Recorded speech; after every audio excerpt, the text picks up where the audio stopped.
ألم تر كيف فعل ربك بأصحاب الفيل আপনি কি দেখেননি আপনার পালনকর্তা হস্তি বাহিনীর সাথে কিরূপ ব্যবহার করেছেন? ألم يجعل كيدهم في تضليل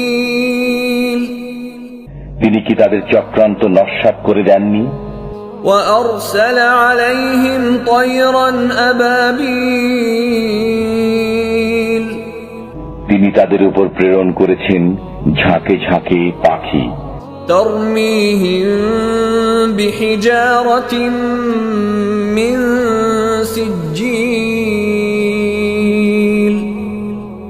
যারা তাদের উপর পাথরের কঙ্কর নিক্ষেপ করেছিল। فجعلهم كعصف مأكول অতঃপর তিনি তাদেরকে ভক্ষিত